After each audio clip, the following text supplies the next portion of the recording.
The broadcast is now starting. All attendees are in listen-only mode. Good afternoon, and welcome to the Simpler Education Series webinar. Today's webinar is titled Feedback Jungle, Kudos, Criticism, and Growth with speaker Donna Goestenkors.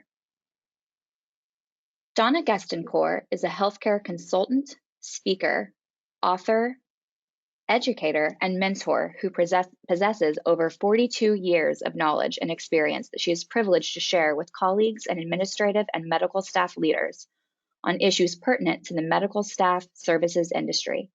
Her expertise is diverse and penetrates into all healthcare locations and environments, whether it be coast to coast, system, academic, community, and critical access hospitals, and more. Her talent in leading medical staff service professionals to their greatest level of competence garners Donna great respect among her colleagues within the industry.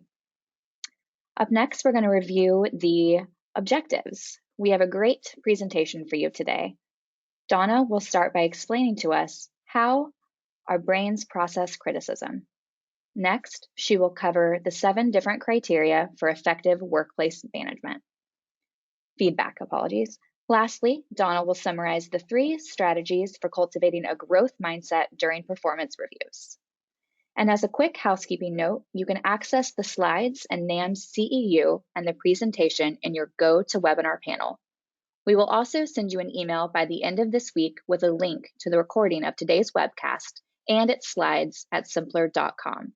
This webinar has also been submitted to NAMS for a CEU credit hour, and you will receive that certificate in the same email.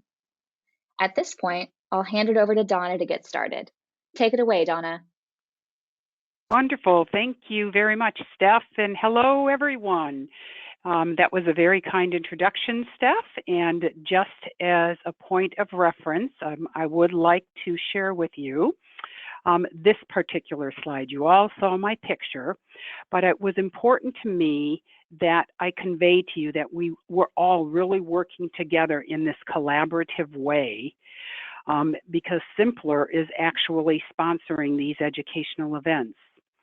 TMG is developing and producing the content, and with your active participation, meaning all of our listeners, we indeed are advancing the competence being delivered within our industry. So yes, together we are making a difference. Can you believe this is the 11th year that Simpler and I are providing complimentary and quality education to you, our very well-respected colleagues. Now, as Steph did describe the objectives, I need to say that today's session comes to you truly with a sincere heart. Now, I'm not a licensed counselor or a psychologist, so please know that I'm not offering psychiatric help, but what I am doing through the information that I'm going to be sharing today is to shed light on the frequent calls that I receive from folks just like you who are headed into their annual evaluation or ready to tackle a critical conversation, all very nervous, insecure, and really uncertain about what's going to take place. Now, I know sadly there are some supervisors, medical staff leaders, and even coworkers who could use to sharpen up their communication and compassion skills. It's all about relationship building. But there's also a truth that, and this is a reality that we have to deal with. We're going to run into people that are just not happy. No matter what we try to do, they're just never going to be satisfied. So these realities, though, do influence our success, our behaviors, that sometimes we can be very proud of how we handled situations, and sometimes maybe not as we realize we could have done a better job. And then also, not only our professional lives, but our personal lives, because sometimes interactions we have are carried home with us. So today's program really is not about changing others, because people like that, where you can never please them, They have to do their own homework. They have to look at how they are behaving in certain circumstances. We're not going to really have an impact on them. The only thing that we can control is ourselves.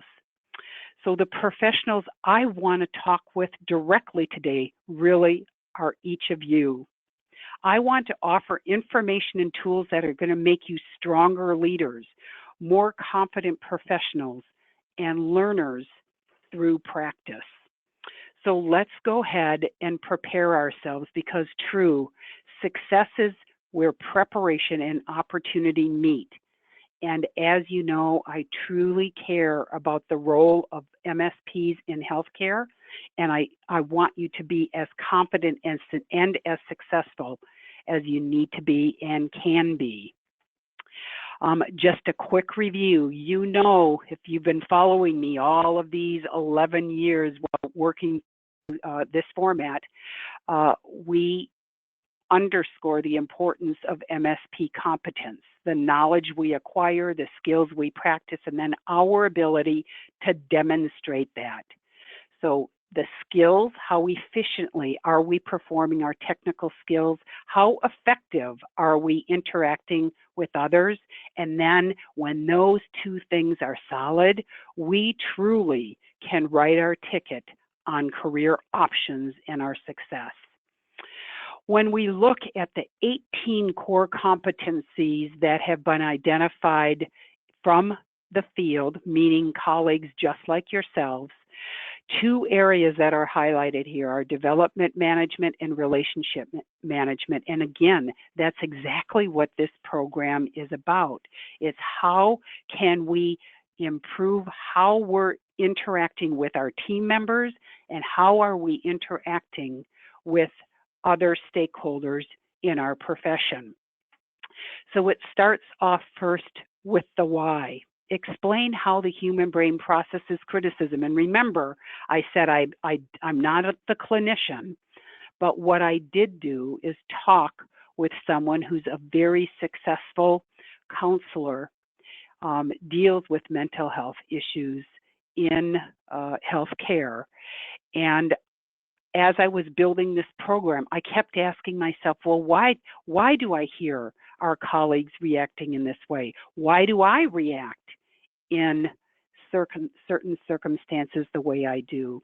So I thought it was important, just from a foundation piece, for us to understand together why we react in circumstances the way we do. And it really all comes with the physiological being of our brains.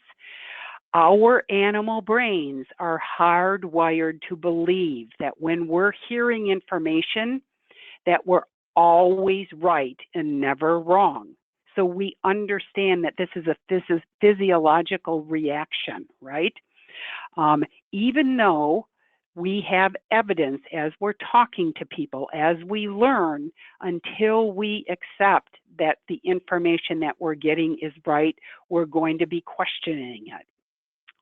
So the human brain in the why, well, when a person holds negative beliefs, right, about themselves, they almost always attempt to communicate in a way that they feel that they're being attacked. We don't do it on purpose, but this is the physiological reaction to getting information. Our internal physical system wants to protect us. They want to shield us from any harm that might be coming to us or perceived coming to us.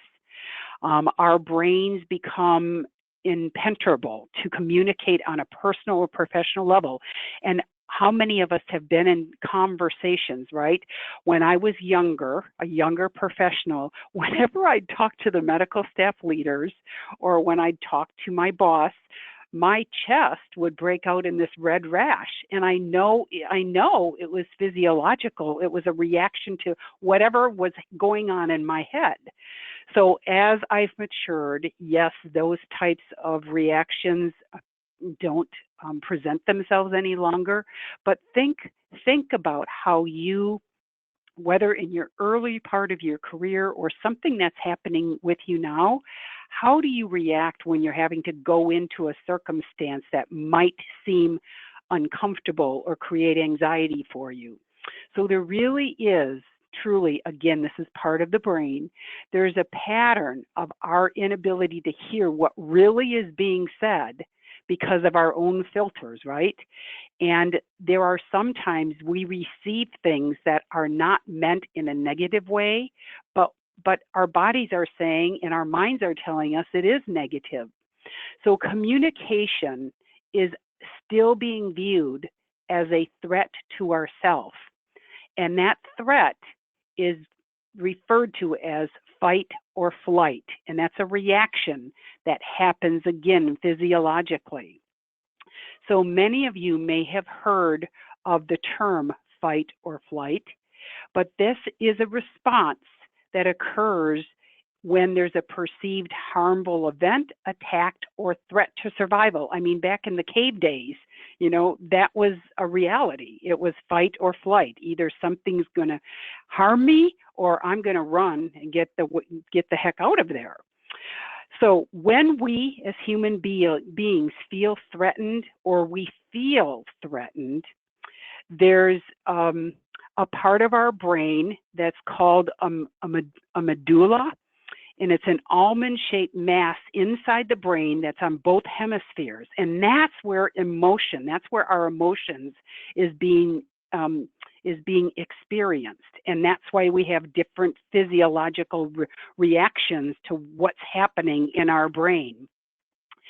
What does that mean? Well, when we're hearing criticism, and it could be very constructive or development, very intentful comments.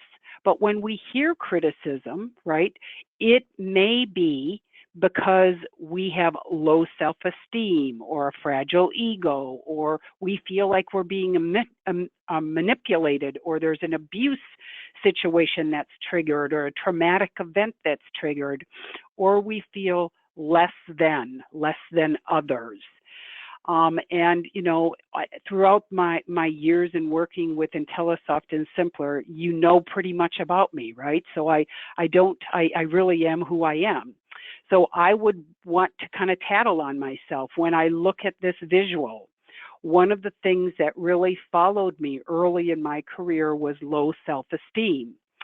Now, we all have to determine, in our own ways, are any of these realities for you? But sometimes my reaction, so for example, when my chest would break out in this red rash, I didn't feel as comfortable with the knowledge that I needed in order to have an informed discussion with the medical staff leader or with someone of authority. And again, it's through just learning more things on the job, attending more educational programs, pursuing higher education components that kind of built that self-esteem. Now, for me personally, I came from a large family. I have 6 brothers and sisters, a wonderful mother and father. But, with 7 children in the family, they couldn't devote all of the attention that perhaps that the needs of that met the needs of that psychological child. So I have attributed to my earlier professional behavior to that. My parents just didn't have the time to tend to what I was really needing to hear about my own development.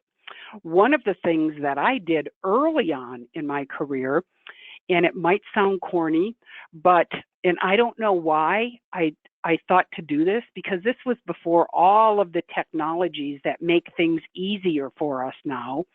But I started to listen to self-help audio cassettes. And I would go for my walks in the evening, and I would listen to those every night while I was walking after work.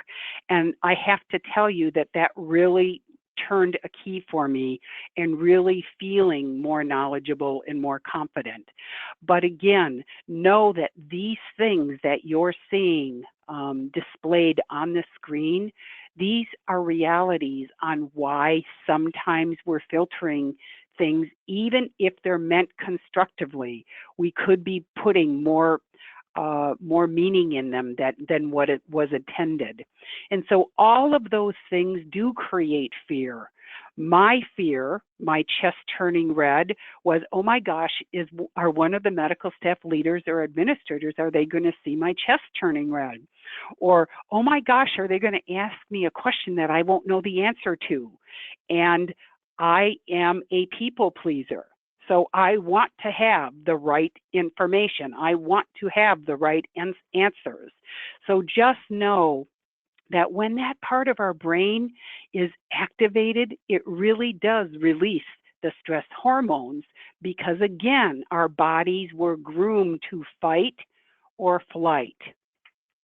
When we're talking about emotions, right? Again, this is more of the science about why we're reacting and how we communicate and how we can communicate better. Just know that emotions are given meaning because of some recollection we have, some association we have. So those are called emotional memories. And it's really key to how we process our strong emotions like fear and pleasure that correlates with our fight or flight. So try to redirect if you have a negative experience. So for me, my negative experience was my chest would break out in kind of a blotchy rash. So I tried to, through my positive thinking tapes and my self-help tapes, I tried to reprogram that my portion of my mind that would normally receive things in a negative way. No, I already sort of had a protective cover that said, okay, what is this person really trying to tell me? Now, this is another visual. And again, you're going to have access to this PowerPoint, so you can study these things on your own time. But truly, that part of our brain, it does get triggered by some comment, by some memory, and it increases our physical response. Uh-oh, there's something wrong here. I'm not sure I'm going to like this. And so then our body feels stressed and it wants to protect itself. And that's where the whole process of fight or flight comes into being. When we're talking about those emotions that are triggered as danger, they're displayed here: fear, anxiety, aggression, anger, and agitation. So I knew that my trigger was fear.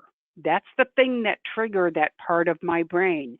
Fear that I would be viewed as incompetent.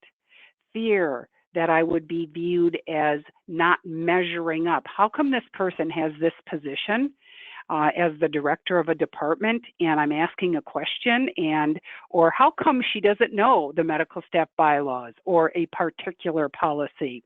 So the positive side, I feel, once you identify kind of where you fall, the positive side for me is that it made me work harder. It made me do more research. It made me to memorize bylaws or memorize policies and to really be on the top of my game when I was going into a meeting with someone. And if I would be asked a question, like in the hallway, someone would stop me, let's say. And again, this was earlier in my career. Someone would stop me. I would always, just as a natural response, I would go, gosh, I'm not sure. Let me do some research on that. Now, I always got back to the people. So from their perspective, they liked that. But for my own development, I wanted to be able to answer that question when the person stopped me in the hallway. And so I would continue to practice situations. So the next time someone stopped me in the hallway, I didn't feel as confident, but I answered the question, and then I'd go back to my office, and validate, oh gosh, did I tell that person the right thing? So from all of this kind of foundational information that we're describing in this first portion of the program, it's to say, don't beat yourself up. Some of our reactions are based upon how our human body is set up. Other factors are the triggers that we have, and then being able to kind of test how we can overcome some of our fear factors. or why a certain situation creates anger for us. But all of these things really do lend themselves to how effectively we are able to communicate with others.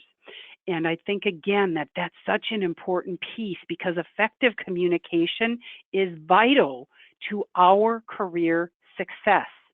Whether you communicate with people digitally or electronically or face to face, we have to adapt our communication style to make sure we have the most effective communication with that particular stakeholder.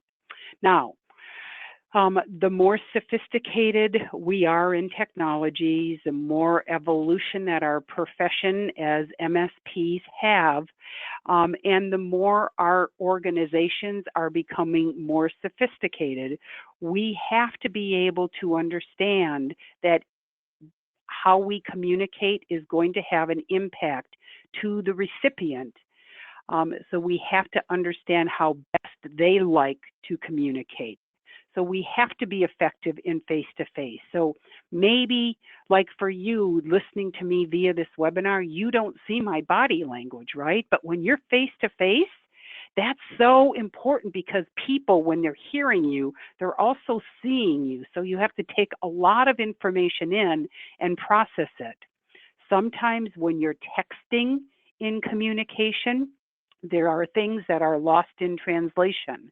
I have a niece who does most of her communication via text.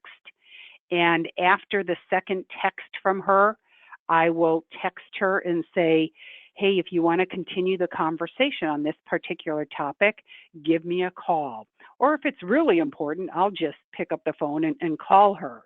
But again, we have to communicate what our preference is, but also be respectful of what your stakeholder or what that other party is preferring.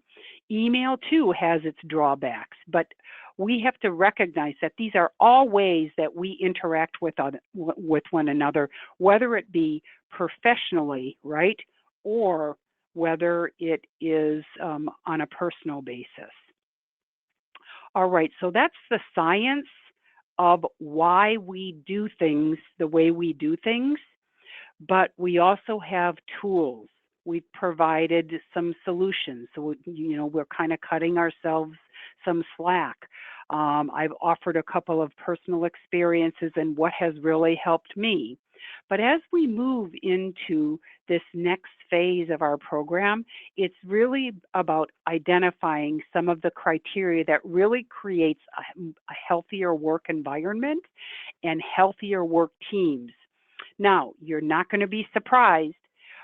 The 7 points that I'm going to address in this portion of our program, these are like slam dunks. It's like, okay, this didn't require rocket science, scientists to develop them, but they are such a general portion and component of our daily communications and interactions. They lend themselves to be reinforced because in our interactions, whether it's during a personal evaluation, during an interview, during a critical conversation we're having with others, we as professionals have to be demonstrating this. And if it's not being demonstrated to us, well, shame on that other person. But again, this is about providing information that's going to empower you and each of you. So let's drill down and look at what these 7 pieces are. Showing respect, yes, and that's one of my core values, one of the things within the industry that I am known for, my integrity and being respectful. We don't always have to agree on matters, but to the best of my ability, I'm going to demonstrate respect. If for some reason I'm having an off day, I'm never too proud, I want to say, to go to that party and say, you know what, I didn't feel that I communicated that as effectively as I could have.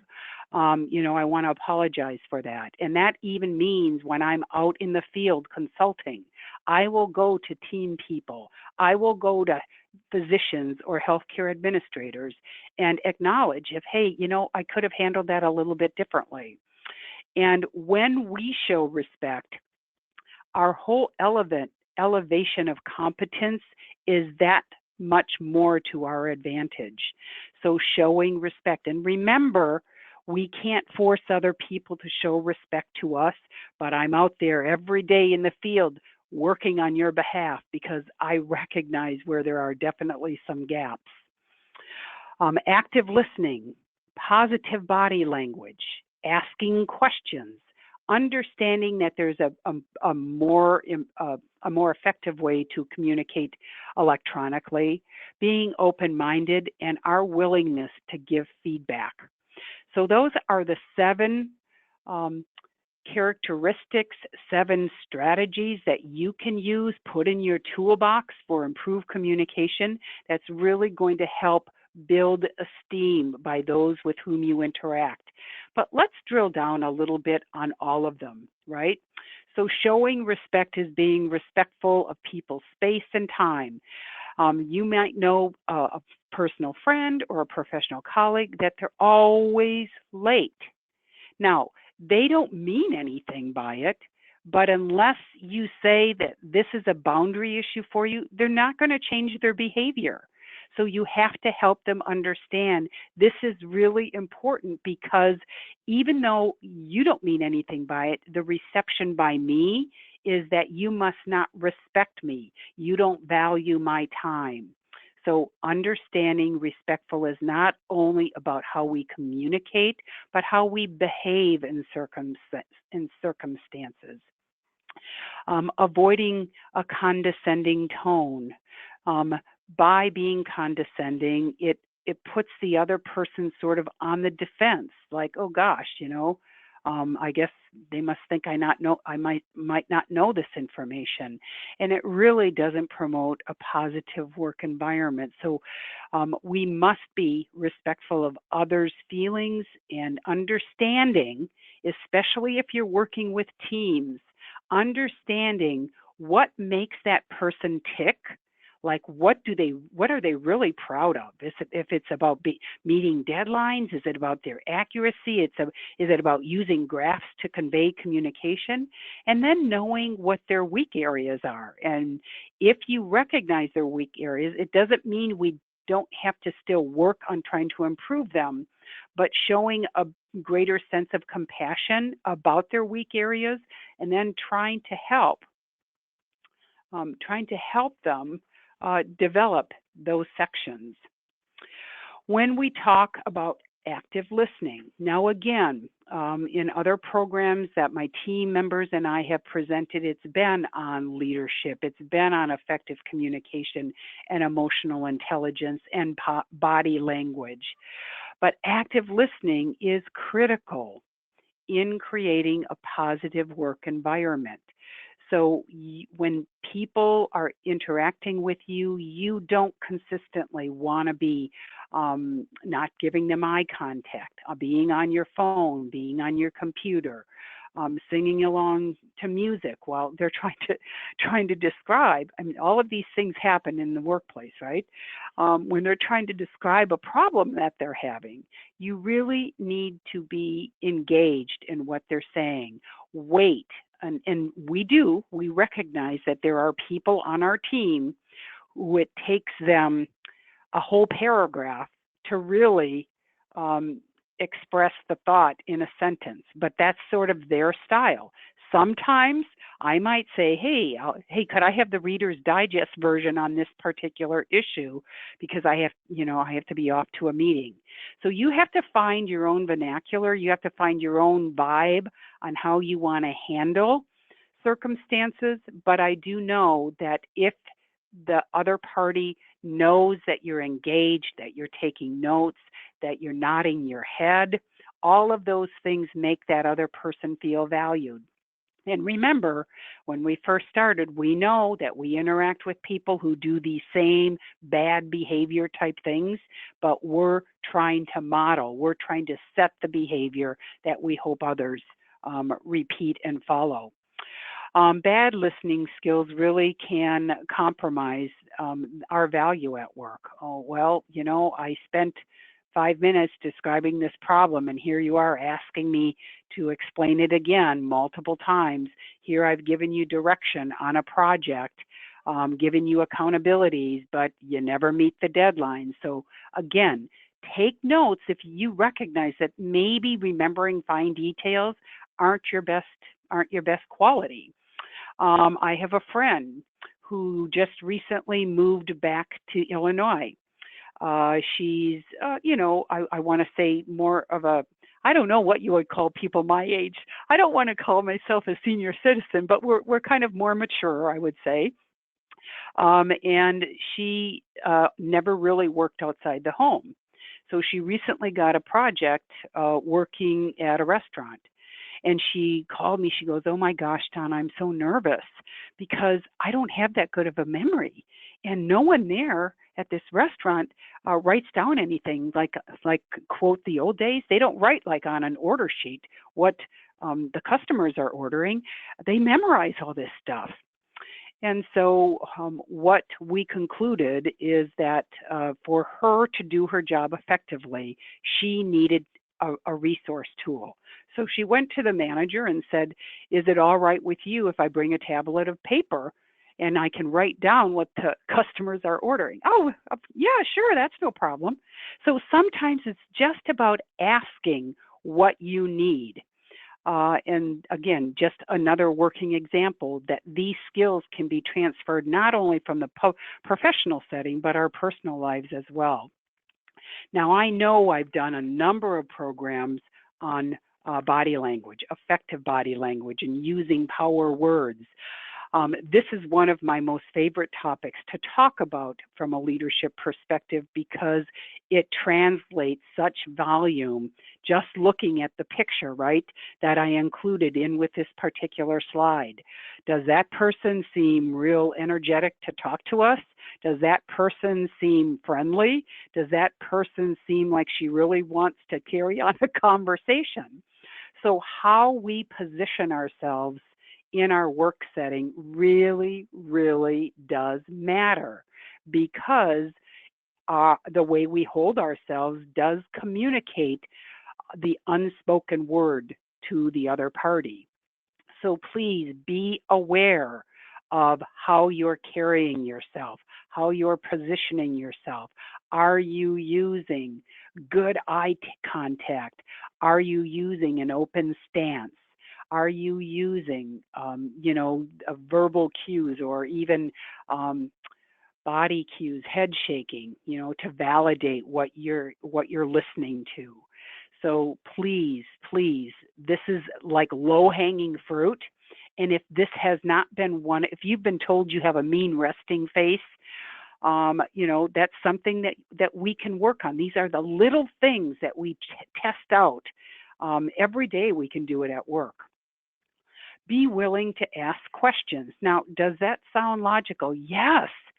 But I remember, again, when I was younger in my career, I could have perhaps saved myself a little bit of extra energy by just going to the supervisor or someone else in the organization to ask the question. But I first wanted to research to see if I could go to that person and say, I'm kind of stuck on this particular red flag. When I've checked with my colleagues, these are some of their strategies, blah, blah, blah.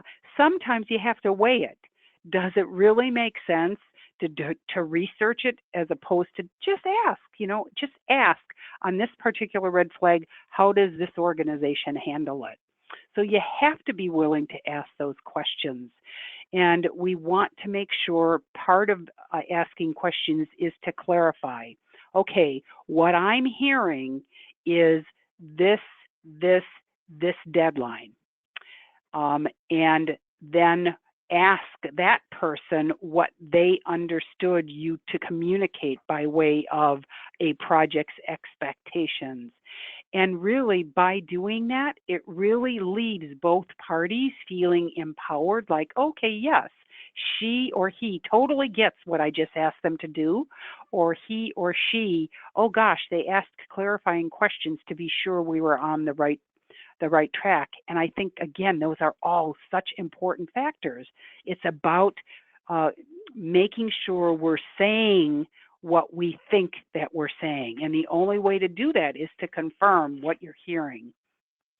Understanding email etiquette. Now, I know some of your organizations may even have little in-services as part of your onboarding experience. But again, these are 7 strategies that create a positive work experience, and these are based upon science and research. I'm just not making these up. This is based upon feedback that I get from administrators, feedback that I get from MSPs, as well as proven science. So most communication, realistically, is by email. Now, I'm from the generation, not everybody from my generation needs to talk on the phone, but if I'm having to work on a complex situation, I'm a brainstormer, I'm a collaborator. For me, I understand better when I can pick up the phone or talk to that person voice to voice or face to face. But realistically, we have to know that that's not always possible. So understand when you're communicating with people, what is their preferred way of communicating. You don't want to be the person who replies with a novel. And again, I can share so many experiences with you. A new project that I started just last week. There was a physician issue that presented. I had to summarize sections in the bylaws, send my communication to the medical staff leaders, the hospital president, the CMO, as well as the medical staff attorney. Okay, so the importance of my being able to summarize kind of in bullets for me was helpful because every medical staff leader responded, the medical staff attorney responded, and the CMO responded just by saying, "Thanks, Donna, for summarizing this so well."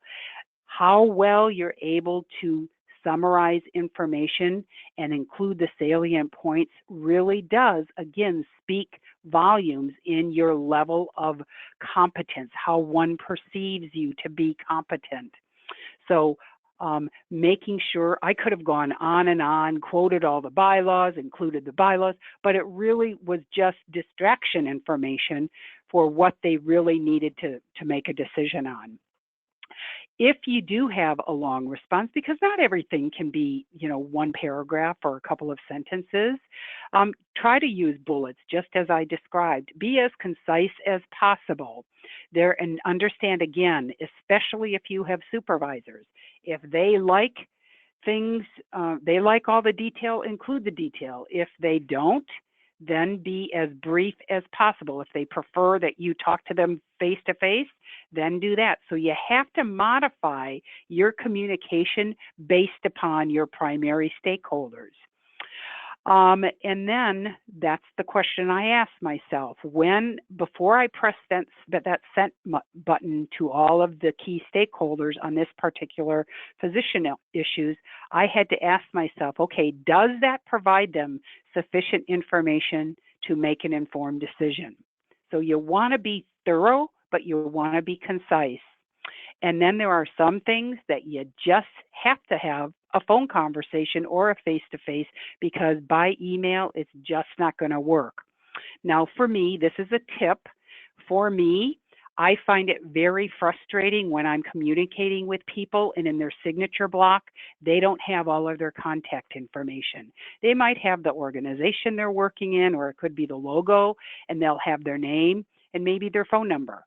So then I have to do more research to try to either figure out what their phone number is, or I'll send them an email and ask them, could you please provide your phone number? So please pause, look at your signature block to be sure it has all of the necessary information for someone to contact you.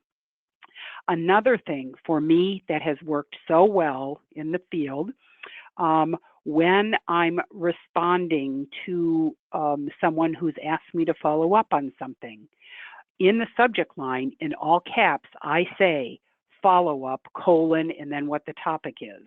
Or if I'm closing that particular topic, I will say follow-up and closure, colon, what the topic is. Because from a summary standpoint, the feedback that I've gotten from people, gosh, Donna, that really helps me be able to identify specifically that message where your concluding statement or summary might be. So again, just a couple more tips. Now, when we're looking at, I'm looking at my time here now. I want to make sure, okay, when we're looking at remaining open-minded, okay, this is so important for MSP success. A lot of feedback that I hear from administrators and medical staff leaders, well, we've always done it this way. They don't want to hear that. That's sort of like nails on a chalkboard to them.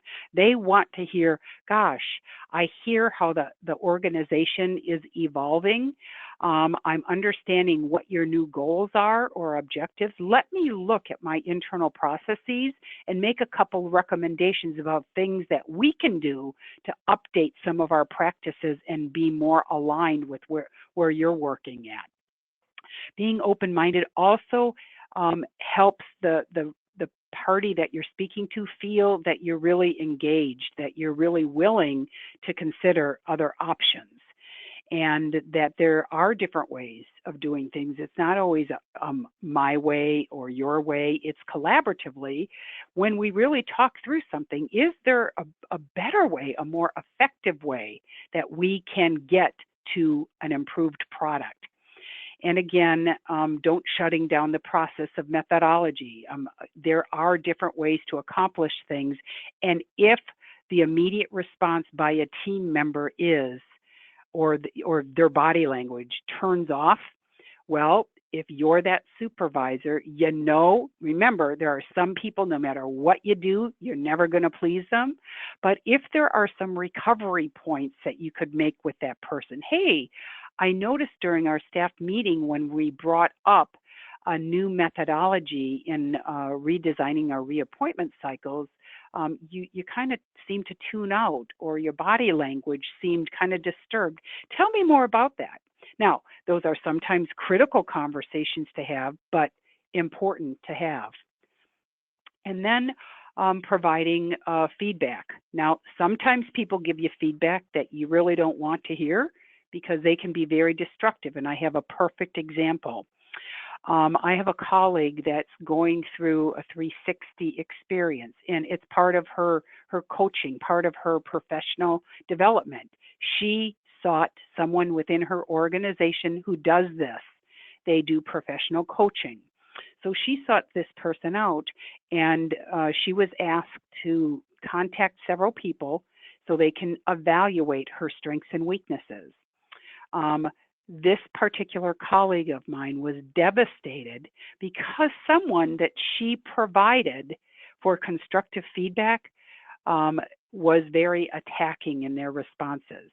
Now, my colleague's boss isn't going to receive this information, but think about as a human being how you would react if you trusted someone enough to give constructive feedback and they behaved in that kind of manner. So from my view, I would toss that one out. I mean, of course, I'd listen, I'd read what they had to say, but I'd evaluate it and weigh it with what the other respondents said. And if there's truly not validation to kind of carry that out, then I would toss some of that. And you have to, because you have to deal with what the majority perceptions are of how you're interacting, not just one person, but that tells a lot, right, about how that person took a request of responsibility and turned it around to be hurtful rather than grooming. So when we give feedback, it's important because truly employees are wanting feedback for their own growth, but for the betterment of the department. They want to know if there's something that they should be doing to adjust a practice. And we know that feedback doesn't always have to be positive or negative. You need a blend. You know, you want to coach, but you also have to give people kudos when they're deserving of that. And whenever giving negative feedback, and again, this is based upon success strategies by others, they always start off, especially in performance appraisals, they always start, or if a project, someone is debriefing on a project, you start off with what's worked really well. And hey, I noticed one of the deadlines on this particular stage of the project, we didn't hit our mark. Tell me more about that. So you want to ask and provide feedback that has like more open-ended questions. All right, our final phase of this program really deals with strategies on helping others really grow. And it's truly about practicing every day when we have challenges. What is it that we can do to help ourselves advance in our professionalism and in the way that we behave in circumstances, and in particular when we're having those critical conversations or when we're in our performance evaluations. That was one of those occasions, right, where my chest would be blotchy because I thought, oh my God, that so-and-so is going to say something negative about what I did. Negative is not always a bad thing. It's like, oh, yeah, I can do that better. So the first tip is just don't panic. Remain calm, right? Because what we're trying to do is prevent a bigger problem from occurring. We want to be as prepared as possible. So when you're going into performance evaluation, have your tools ready. Have you put together your accomplishments report, projects that you've completed well ahead of time, or positive feedback that you've gotten. So you want to be a blend, kind of like when we collect performance information on practitioners, we should be doing the same thing for ourselves as MSPs. What did we do well? What did we do that we could have improved upon? And what kind of feedback are we getting?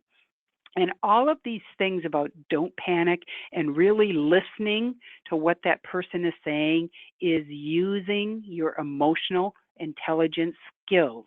Now, if one of our attendees today has not participated in any of our previous emotional intelligence skills program, it's okay. You can go back into the Simpler archive and look for things, TMG as well. But otherwise, just do a Google search on emotional intelligence, and it gives you a snapshot and even some graphics about what emotional intelligence means.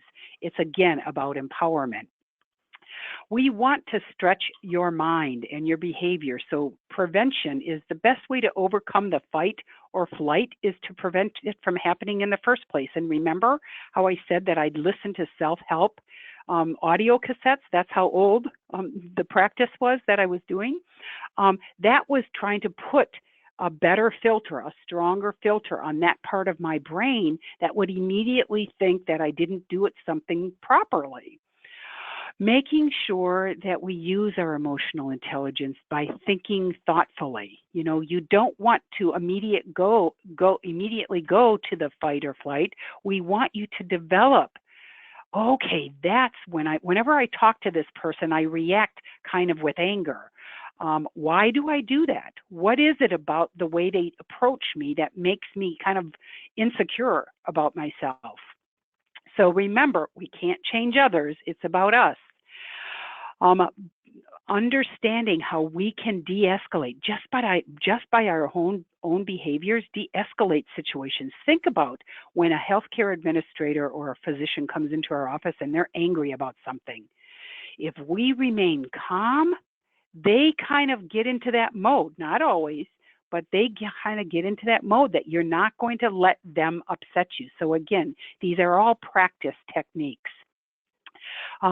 This is a hard one for people, but we have to stay in the present because oftentimes when you're thinking about how, I guess in retrospect, when you're thinking about how you behaved in a circumstance, that's because you're already thinking, uh-oh, they're going to say something negative about something. They're going to find a fault, with how I did a particular project, as opposed to really listen to what that person is attempting to tell us. Okay, another real life example. I had a wonderful boss. He taught me the importance of using data to communicate my message. But it didn't matter whatever project my team and I worked on. All of the things that we did so well, when I would have my monthly meetings with him, he would find the dust ball in the corner. And yes, that would hurt my feelings, but I knew going into the meeting, he would find the dust ball. And usually the dust ball was insignificant, like there was a typo in a set of minutes or something. It was his insecurity. It was not mine. So once I recognized that when I go in to meet with him, he's going to find the dust ball, it became kind of a fun little game that I'd play between he and myself. And sometimes I'd have to share things with team members. Not always, but it would be funny how we would, okay, I bet you he's going to identify this, Donna, in your next meeting. Okay, so don't dwell on the past or obsess about the future. So if you're in a performance evaluation and you did something wrong, okay, what did you learn from that experience? Don't keep rehashing it over and over. And in my opinion, you need to acknowledge it during the performance evaluation and say what you've learned, but I would spend less time on that and more on productive. What are we doing moving forward? But if you stay in that mindset about where your insecurity is, it just increases your anxiety. So when you're preparing, right, for your meeting, you really want to gather as many pieces of information that's going to help you feel as confident and as comfortable. Prepare that list of accomplishments that I referenced. Do a self-assessment. That is critical. Even the team of people that I work with, the collaborators as well as my employees, I ask them every year to provide to me an evaluation on how they feel they've performed. Has it furthered the mission of TMG? Are there tools that they need to be more effective? Is there training? So do a self-evaluation, and it's so interesting. I've done this for, over 40 years working with teams of people. That self-evaluation, so often people are so honest about themselves. And so oftentimes where I'm identifying an area of development for themselves, they've identified it themselves. So the conversation you have to have is that less abbreviated because you're moving on again to more productive things. Prepare a list of how you want to develop. What are your goals? And again, try to be as open-minded and relaxed as possible going into these critical conversations, performance evaluations.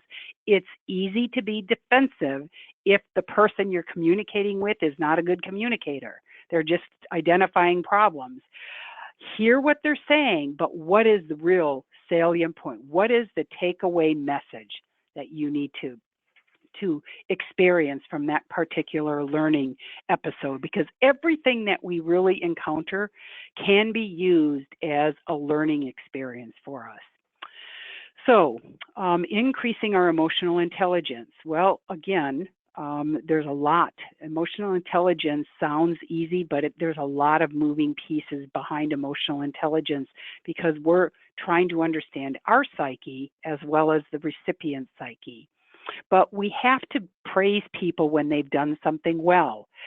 I tend to be more of a positive. I come by that more naturally. And I had to have someone say to me privately after a staff meeting, Donna, I know that you're trying to be complimentary, but I would prefer that you compliment me in private. That makes me feel uncomfortable. That was foreign to me. I don't understand why wouldn't someone want everybody to know that they did a good job, but I had to again, practice respect, understand what your stakeholders really need from you. Make sure that your team members, and especially these are all tips for us, use please and thank you. And when you say no, make sure that they understand why you're saying no. And when you say yes, that you really mean yes, and you're not going to go back to no, and vice versa. when you're working on a situation, working in a performance appraisal, not ask what your boss thinks, right? What do you think about how I'm performing? But you have to ask that of employees as well. Tell me how you think you're performing, and not underestimating the power of a greeting. Again, when I worked in a department, this was prior to my becoming a consultant, there was the CMO's assistant. Oh my gosh, every day she would come in, wouldn't say hi to anybody. Wasn't that she wasn't a nice person, but what a way to start off a morning. And no matter what, a couple of times I went and tried to talk to her. It just wasn't her thing. But I'm telling you, if you can be friendly, even if morning is not your favorite time of day, if you can at least say hi, just say hi to people. It makes them feel valued. Sometimes you follow up that hi with, hey, tell me, how you doing today? Once a week, I know managers who go around to all of their team members and ask them, what's going on with their life. Is there something I can help you with? Tell me more about what's going on with that particular project. It sounds exciting. It sounds like you've had challenges. And then again, establishing boundaries. Just like that staff person told me, gosh, Donna, I would prefer you compliment me in private. I didn't know that was her boundary. Once I knew it, I respected it. So that's really a formula for success that can be used not only in performance evaluations, but also in your everyday life. But truly, these are strategies that can help build success.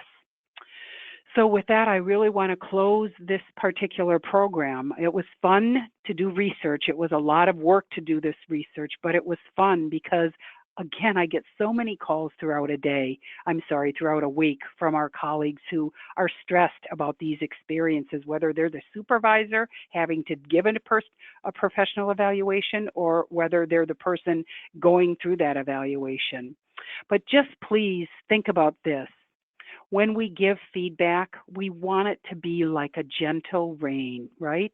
Enough to nourish and help things grow without destroying the root or the core of who a human being is, because truly we're all human beings just trying to do the best that we can. So with that, I'm going to ask Steph if she could kind of gather any questions that have been collected as I advance through our next month's webinar information. Steph? Yes. Thank you, Donna. We do have several questions. We will start with the first. There is a question that says, I struggle with over-explaining within my email communication. What are your suggestions to keep correspondence succinct? So again, how to keep that email correspondence succinct. Yeah, I have a wonderful tip that a doctor had given me very early in my career, many, many years ago. And that is, Donna, I asked you what time it was, not how the watch was made. So if you know that that's one of your weak areas, and the next communications that you do, put them into bullet points. And reread it and say, okay, am I giving them too much information? Can I convey this in, with lesser words? But again, keep that tip that doctor gave me. I asked you what time it was, not how the watch was made. I hope that helps you. Thank you. And another one we have is, during active listening, is it appropriate to be taking notes? Of course it is. And maybe notes that you would take would be more, again, bullets or fragments. That's not what I'm trying to say. Thoughts, main thoughts.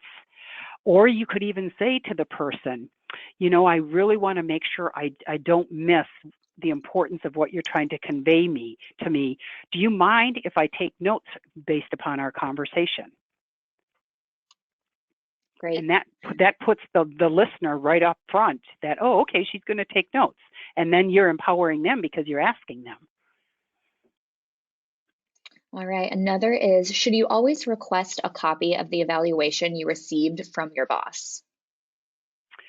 I say yes. Some organizations don't allow that, but I say yes because, and there are some organizations that don't allow the, or maybe I shouldn't say it that way. I don't want to say they don't allow, but maybe that particular supervisor doesn't want the employee to see the entire evaluation, so they have like a summary sheet, and the employee is asked to sign the summary sheet. The summary sheet's better than nothing, but if you can get the full evaluation, because what you're going to be presenting in your evaluation is your full evaluation. Where are your strengths? Where are your areas to improve? What are some key projects you accomplished? Where do you need, where have been some of the barriers? Do I need additional tools? And recommendations on, areas to improve for next time. All right, I'll do one more and then I think we're out of time. If you have a temporary Okay. staff from the agency, should you still provide them with a sit-down evaluation and provide them a copy? That's interesting. It would depend upon the criteria of, and again, everything that I'm saying, as always, you all have to validate it with what your internal process is. I'm reacting to the question at hand, so I don't know if there's an underlying sentiments there, but if it depends on what, to me, it would depend on what the agency professionals' criteria are. And how long that particular contract worker has been in your department, you would think that they would want to be provided feedback, but I don't know if that particular agency appreciates if you give that, if you have to give that feedback to the agency and they provide it to that worker. But as a general rule, I believe in making people feel that they're part of the team, whether it's positive or negative. But again, you'd want to use good discretion there. All right, I was going to move on, but I have another really good question in here that I would like to hear your feedback on, Donna. I was told not to use capital letters in my emails, as that is a sign of yelling, more specifically in my subject line. Ah, that's interesting. Yes, I've read that as well, that all caps are perceived as yelling. Perhaps when I first enter an organization, that might be the perception, but it kind of gets their attention. But the feedback that I've gotten in response by including follow-up or follow-up enclosure in the subject line has worked well for me. So you have to adapt with what culturally is appropriate for you all. If you had asked me to come into your organization, that's how I would handle it, unless someone said, hey, Donna, for us, we really don't communicate. That's never happened to me, but I would be respectful of what protocol dictates in your organization. Great, thank you. All right, so thank you all for joining us today. As a reminder, we will be sending your CE certificate in an email by the end of the week. You can also download the slides in the handouts section of your GoToWebinar panel. You can also stay up to date on all of our webinars and events by visiting the Simpler Events page on our website. Thank you all so much for joining today, and thank you, Donna, for a wonderful presentation. Okay, thank you. Bye. See you guys next month. Bye-bye.